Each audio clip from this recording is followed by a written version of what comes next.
Hoje é só gratidão, mas teve sim os grandes momentos de dor. Então é normal, chore. E o meu choro...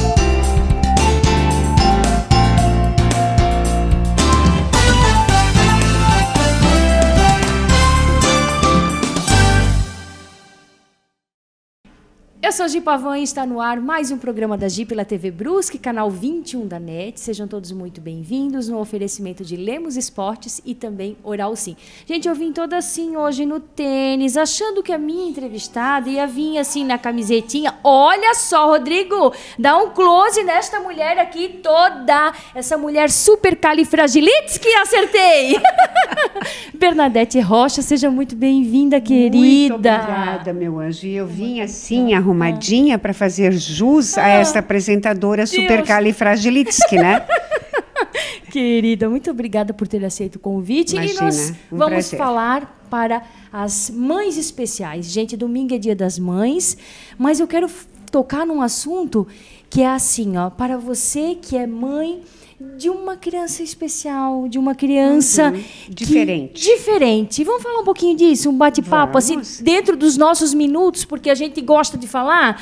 Nós duas gostamos muito de falar. Sim, mas vamos falar para essa mãe, como é que é, Dete, assim, ó, receber o diagnóstico, o teu não foi na barriga, foi depois. Foi depois do parto. Como é que é tu olhar para tua criança, opa, tem coisa aí, como é? É muito difícil, né, mamãezinhas que já passaram por isso. Porque, Gi, na caminhada terrena, nós somos ensinados que tudo na vida é para dar certo. Casamento não acaba, os filhos todos serão campeões, todos inteligentes. E aí, de repente, a gente se dá conta de que aquele anjinho que a gente esperou, que veio a menina, que a Bernadette queria muito, eu queria muito uma menina, que viesse loira, de olhos azuis, né? E veio a Charlotte totalmente diferente do que eu esperava. Então, doeu, porque é muito diferente. Não sugava meu seio, né? Ela não tinha firmeza muscular na face para sugar, para mamar. Então, não sugava o seio, não mexia a mãozinha, aonde botava o bracinho ficava, né? Ou seja, Charlotte nasceu com a trissomia do cromossomo 21, né? Com a síndrome de Down, né? Quando ela nasceu, falava-se portadora de síndrome de Down. Hoje não pode mais, né? Pode o quê? Não ela pode é falar diferente, isso? Não pode mais falar porque eles não portam a deficiência, eles já nasceram, né, com a deficiência. Então, esse cromossomozinho a mais faz com que tudo seja muito lento na caminhada deles, né? Sim, mas assim, gente, para quem não sabe, nós estamos aqui na escola Charlotte, que leva o nome que é a loira do olhinho azul. Ela tem olhinho azul, inclusive casada. Sim, graças a Deus também com um jovem com síndrome de Down, né? Guilherme, hoje né? Guilherme Gaúcho, hoje nem tão jovens, né? Eles estão, ele com 38 e ela com 37 anos. Mas que foi uma vida de muito estímulo, né? Muitos estímulos. Hoje pela manhã nós ainda estávamos com um menino Down aqui na escola e eu estava trabalhando no menino Down e ela do lado trabalhando em outra criança autista, que ela é hoje auxiliar de professoras aqui na escola. Sim. Ou seja, tudo aquilo que ela vivenciou no corpo dela, a nível de estímulos, ela sabe fazer muito bem e faz com as crianças. Charlotte é demais, um beijo maravilhosa. E aí, Gi, ela observou a dificuldade do menino de determinadas atividades, distinguir as cores, números, né? Letrinhas, as vogais e tal. Aí ela falou, mãe, eu também, foi difícil assim aprender? Eu falei, foi, filha. Por isso, eu digo assim sempre aos nossos pais, a primeira coisa é acolher. É aceitar. Isso que eu ia te perguntar, porque assim, ó, se já é difícil, que tem que estimular, acreditando que vai dar certo, tu imagina aquela mãe que ainda não aceitou. Que a maioria dos médicos dizem, não vai ser alfabetizada, né? Pelo menos há 37 anos atrás, né? não vai caminhar no padrão cruzado, né? Ela, se caminhar, vai ser homolateral para os ladinhos e tal. E então, primeiro a gente tem que viver intensamente o luto do filho que nós esperávamos, o campeão, e ele não veio. Então, nós temos que vivenciar esse luto. Ou seja, Gi, como a gente sempre fala nas aulas de yoga, não carregue má água, chore, né? Então, se eu falar para vocês que eu não chorei, eu vou estar mentindo, mães. Eu chorei bastante, lá na maternidade, muito. E no choro veio a vontade, Gi, de dobrar os joelhos e agradecer a Deus. Em primeiro lugar, pedir perdão a Deus por eu não estar aceitando esse presente dele, né? Eu estou emocionada aqui, porque imagina quem passa isso na Terra. Sim, quantas mães neste momento estão vivenciando esse luto. E vivam esse luto. Não finjam que está tudo certo. Vivenciem o luto, porque depois vem a aceitação. E quando vem a aceitação, a gente não compara mais com o irmão perfeito, com os priminhos perfeitos. A gente para de comparar e de querer que seja igual. A gente batalha, Gi, enquanto mãe, com todas as forças. O treino da Charlotte, os estímulos, eram de 16 a 18 horas por dia. Mas a gente aguenta, porque quando a gente tem uma meta, né, a gente não derruba os obstáculos, mas a gente contorna e segue o caminho. Então, hoje eu agradeço muito, muito a Deus por ter a Charlotte, por ter esse trabalho nessa escola, essas portas abertas, né, para acolher as mães que estão vivenciando o que a gente viveu, o que a gente vivencia no dia a dia. E hoje é só gratidão. Mas teve, sim, os grandes momentos de dor. Então, é normal, chore.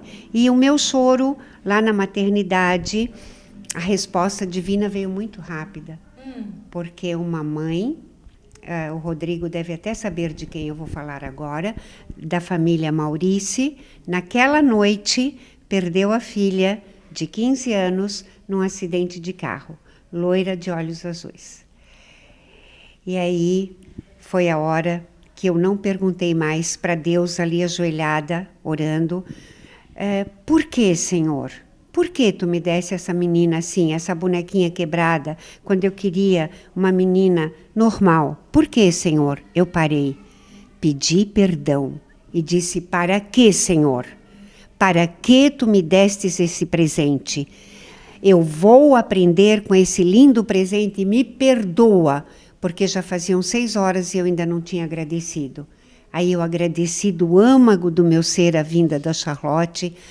A Charlotte, inclusive, estudou com a Renata, irmã do Rodrigo, no Honório Miranda. E as duas eram muito amiguinhas, era o Girassol. A Renata, o Girassol, a Charlotte, o Milzotes. A gente sempre falava isso. E aí houve, lá naquele momento, eu aceito a minha filha. E junto eu irei aprender. Na manhã seguinte, Gisele, lá na maternidade, depois de saber todo aquele episódio da família Maurício, na manhã seguinte, no mesmo corredor, 3 quartos depois do meu, tinha outra mãe com outra menina Down. E ali eu comecei o trabalho, ali na maternidade. O conhecimento que a gente tinha de anatomia e tal, não sabia nada de síndrome de Down. Mas a gente começou a mexer, eu falei, mãe, vamos mexer a mãozinha, vamos trabalhar aqui, vamos trabalhar a visão, vamos trabalhar a audição. Para quê, né? Para quê? Para que eu? Então, Gi, quando surgem os obstáculos na nossa vida, não adianta a gente querer socar, derrubar, porque vem mais 10. A gente contorna e segue o caminho. Deus, que frase maravilhosa, para que eu? Olha só quanto Para que eu? Para que eu? Que frase, gente, assim, de virar a chave, né? Para que eu? Para que reclamar? Então, tá, por quê? Não por quê. Não porque, para quê? quê? Para que eu?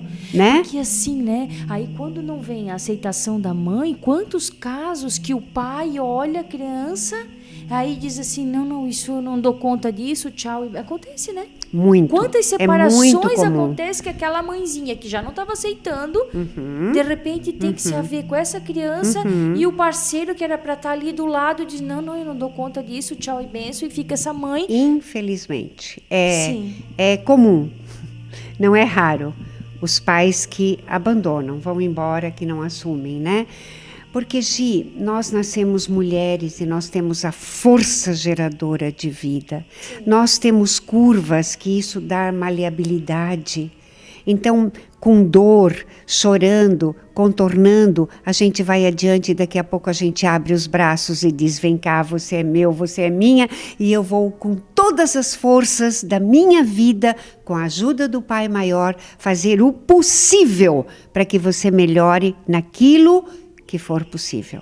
Porque é aí que tá, né? Se o filho campeão não veio, mas eu escutei de uma aluna que, enfim, tem um filho autista, e ela disse assim, cada vitória dele, cada palavrinha era comemorada assim, muito com a família. Prêmio Nobel da Paz. Cada progressozinho, a gente se sente como se estivesse naquele palco recebendo o Prêmio Nobel da Paz. A alegria é tanta. Eu me lembro o primeiro dia que ela falou mamã, com a voz grossa. Ela tinha quase 7 aninhos. Querida. E todos os dias nós trabalhávamos a linguagem verbalizada. E eu estava vindo de Blumenau, tinha ido dar uma palestra na FURB para os educadores físicos, e quando cheguei no portão, ela estava na parte de cima da casa, ali na Rua Ipiranga, e ela falou,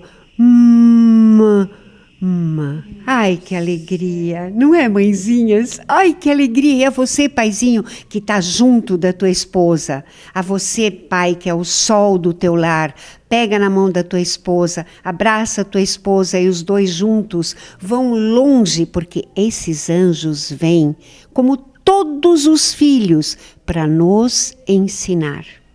Para nos ensinar a manifestar os 98 atributos que nós ganhamos quando Deus sopra nas nossas narinas, né, Gi? Deus, que coisa linda, parece que eu estou no meio da aula de yoga. Gente, para quem não faz yoga, porque isso é uma bênção maravilhosa, citei toda segunda e quarta aqui e na Gaivota, né? Gente, por favor, venham, faça, eu também faço, e é divino. É divino. Obrigada. Mas assim, né? E assim, a gente falou do diagnóstico cedinho, né? No caso ali no parto. Mas e assim, né? Às vezes a gente escuta assim nos tempos de hoje, assim, né, Dete? Meu Deus, antigamente não se tinha tanto autista. Tu já escutou essa frase? Muitas vezes, muitas vezes. Tinha, mas passava a maioria deles despercebidos. Porque eram tratados como se não tivessem nada, porque a família não sabia, era aquele grau mais leve e a maioria saiu-se muito bem. Eu conheço muitos pais, mães autistas que se saem muitíssimo bem. Sim. Agora, qualquer anomalia, com todo o respeito a todas as equipes profissionais, mas coisinhas muito pequenas já ganham o rótulo de autismo. Aqui, de quando em vez, nós recebemos crianças que a gente vê na avaliação que não são para ficar aqui, que não são autistas. E a gente fala, pai, mãe, aqui não é o lugar. Leva para a escola regular, que a gente exige que todos frequentem a escola regular, para conviver com os girassóis, o girassol da força, o girassol ilumina, né? A Renatinha, como eu sou grata a ti, menina, e a Roberta, ajudaram muito, eram 2 girassóis que ajudavam muito a Charlotte. O Rodrigo já era maiorzinho, né? Já era mocinho. Mas eu sou muito grata, porque o Milzotes, a criança especial, ela mostra para o girassol o quanto ele é forte e capaz. E o girassol dá a força que ele tem sobrando para o Milzotes sentir-se amado e protegido nas diferenças. Né? E é genuíno, porque a criança... Da criança é totalmente genuíno. É genuíno, assim, ó, daquela criança, do girassol, que não tem nada, e da criança especial. Muito verdadeiro. Genuíno. Na verdade, é o adulto que olha com um olho estranho. E é o adulto, somos nós, os pais, que botamos o preconceito no coração dos nossos filhos. Ou do especial, não exaltando as suas possibilidades, mas nunca negando que é diferente. Eu nunca esqueço o dia que a Charlotte chegou para mim, Os primos brincavam todos juntos, todos davam atenção, mas a gente sabe que isso é por um período. Depois a vida segue e ninguém culpa ninguém, tá errado culpar. E aí um belo dia ela falou assim, por que eu não posso ir para balada se a minha prima vai? A Charlotte perguntou, a Charlotte por que eu não posso ir para balada? Eu falei, você até pode, se alguém for para ficar contigo a noite inteira, né? Aí eu fui com ela para frente do espelho e mostrei que nós duas éramos diferentes e que ela era diferente da prima, então que tinha certos lugares que ela não poderia ir. E isso a gente fala até hoje para ela em relação a dinheiro, pagamentos, né? Porque eles não têm esse domínio. Né? Ela vai no banco, paga boleto, tudo direitinho. Agora, daqui a pouco, não pode mais, né? É tudo digital. Agora é tudo Pix, né? Agora tem que aprender o Pix, né? Mas tem limite. Eles têm limites. E isso é muito importante eles saberem. Terem consciência, sim. E assumir que são diferentes. Eu sou diferente da Gi. Isso. A Gisele é diferente de outras. E nós somos todos diferentes. E nas diferenças nos completamos. É isso aí, eu acho que o grande erro é tu achar, principalmente assim, entre irmãos, entre coleguinhas, que achar que é tudo no mesmo balaio, tudo a mesma coisa. Tudo diferente um do outro. É isso. Se você cria 5 filhos, os 5 são diferentes um do outro. É isso aí. Né? Aceitar com gratidão a Deus as diferenças na nossa caminhada terrena. Nós estamos no planeta Terra, né, pais, mães, para aprender a nos tornarmos um pouquinho parecidinhos como o grandioso Jesus Cristo foi, né? Odete, vamos fechar o nosso programa aqui falando assim, de repente, para essa mãe, qual é o preço que a criança poderia pagar, por exemplo, se essa mãe está vendo que o meu filho está diferente, ele está com um comportamento estranho, eu estou achando que ele está com aquela coisa que eu não quero nem citar o nome, de repente está com um grauzinho de autismo, mas daí não faz nada. Qual é o preço de não procurar uma ajuda? Não estou dizendo, como tu falaste, tem muito, às vezes, tudo é laudo, mas às vezes tem situações que são necessárias, assim. O que tu diria para essa mãe? O preço de tu pagar, assim, para uma criança que não é estimulada, que daí, assim, a criança está com um grau de autismo, mas a mãe não aceita, não quer ver, deixa quieto, não estimula. É não assumir as diferenças. E o preço que essa criança vai pagar é um sofrimento tão grande de rejeição na escola pelos amiguinhos, pelos próprios primos, porque vai ter um comportamento diferente. Então, quanto antes começar, tem o diagnóstico, quanto antes, lá na maternidade já começa, lá no hospital, comece a estimular para colher os benefícios e para essa criança não ter um sofrimento tão grande no convívio com as crianças normais. Acolha o teu filho, a tua filha. Está doendo? Peça perdão para essa criança. Chora e vamos adiante. Tudo é possível aquele que crê, né, Gisele? Meu Deus do céu, eu estou emocionada, eu estou com vontade de chorar desde o começo do programa. Na mão aqui, tu és maravilhosa. Que Deus continue abençoando muito a tua vida, tudo que tu fazes por essas crianças, pelas pessoas. É um amor muito lindo, assim, ó. Eu tenho muita admiração por ti, tu sabes disso. E você sabe que eu também te admiro muito. É recíproco. E dizer assim, a todas as mães do planeta Terra, nós somos mulheres, nós temos a força geradora de vida, nosso útero é terra, gera vida, menina mulher. Feliz Dia das Mães. Feliz Dia das Mães, gratidão. Gratidão. Gente, ficamos aqui no oferecimento de Lemos Esportes e também Oral Sim. Beijo no coração, fiquem com Deus.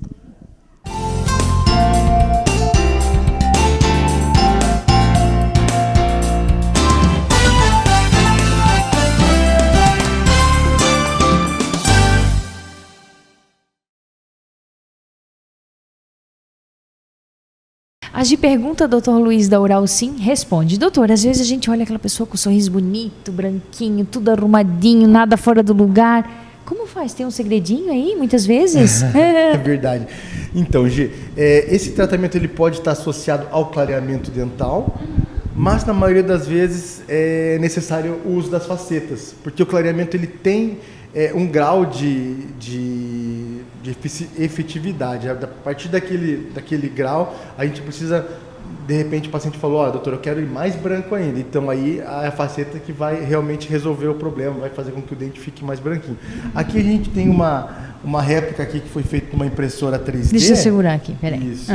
E aqui mostra pra gente um caso de 6 dentes que foram colocados aqui, as facetas, e aqui a gente mostra bastante para os pacientes como é que funciona a adaptação das facetas no dente, no remanescente dentário. Então, aqui, nesse modelo... Opa. Caiu o dente, mas é colado, não é para cair, né? Exatamente. Mas é um preparo bem conservador, né, que a gente acaba fazendo no paciente, para que o paciente tenha o mínimo de desconforto, né, durante o processo de confecção da faceta e vai entregar um resultado realmente estético maravilhoso, dentes que a gente pode definir ali a cor, o formato, e um tratamento que é feito de forma definitiva, porque a faceta em porcelana ela não vai alterar com o tempo coloração, estética. Sim. Então, é algo que muitos pacientes têm buscado, especialmente aqui na nossa clínica. A clínica que é referência em implante, hoje também podemos dizer que ela é referência também nessa parte estética de facetas de porcelana, porque temos observado bastante a procura nesse tipo de tratamento que realmente muda muito o sorriso e não tem idade. Aí vai ser o paciente mais jovem, o paciente mais velho, todos esses pacientes que têm interesse em mudar o sorriso vão procurar o tratamento com faceta em porcelana. Show de bola, chega aqui na Oral Sim.